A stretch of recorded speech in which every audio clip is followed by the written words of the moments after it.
Hi, it's Paddy Hirsch at Marketplace. So junk bonds. When you call something junk, that's not really very friendly. It's not very, very pleasant. Junk is something that you don't want in your house. Maybe it's smelly, maybe it's useless. You want it out of the house, you want to throw it in the trash.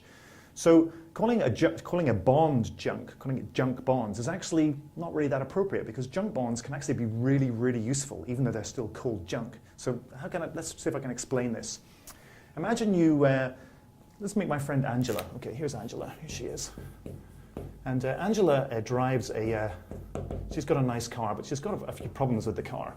And she looks underneath the hood and fishes around in there, and she realizes she's got a problem with her spark plug. Okay, so she thinks, I need to get a new spark plug. Where am I going to go?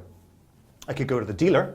So she goes to the dealer, and the dealer says to her, yeah, a spark plug will cost you $15. So she pays $15 for a spark plug. This is a great spark plug. It comes all nicely wrapped in wax paper. It's really clean, really, really efficient. She knows it's going to work, and if it doesn't work, she knows she'll get a guarantee from the dealer. She can get her money back. So it's super safe. The other option, of course, and Angela's a bit of a bargain hunter. The other option is to go to a junkyard, all right? One of these sort of pick places. Oops. So we got a junkyard. And in the junkyard, there's a whole bunch of cars sitting around, and she can fish underneath the hoods in there and see what she's got. Pulls out a nice looking spark plug. Looks like it should work. $1.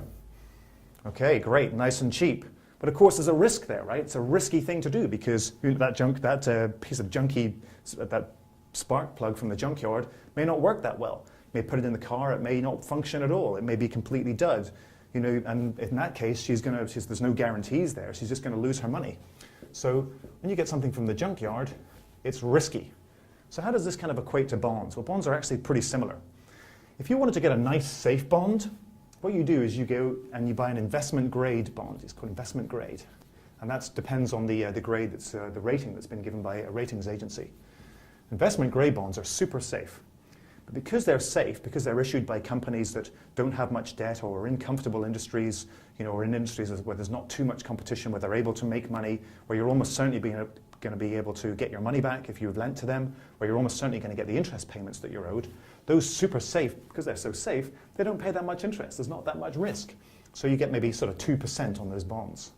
But you may say to yourself, I want more for my money. If I'm going to invest like a bunch of money in a company, I want more than 2%. Okay, so what do? You go to the junkyard. You ask for a riskier bond. And a riskier bond, okay, is going to pay you 8%. So what is that? That 8% means you get more yield. So this risky bond is called a high yield bond.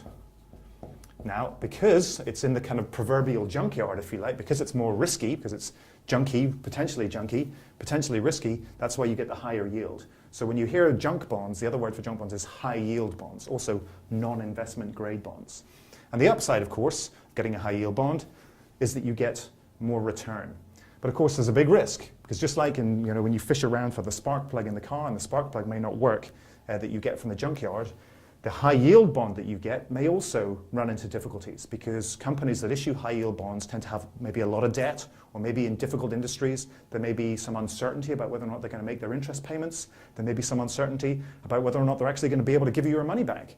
So of course, if that happens, if the company does default on those bonds, it's going to leave you with just basically a useless piece of paper, a piece of junk actually, and that's going to leave you very badly. Need a good drink.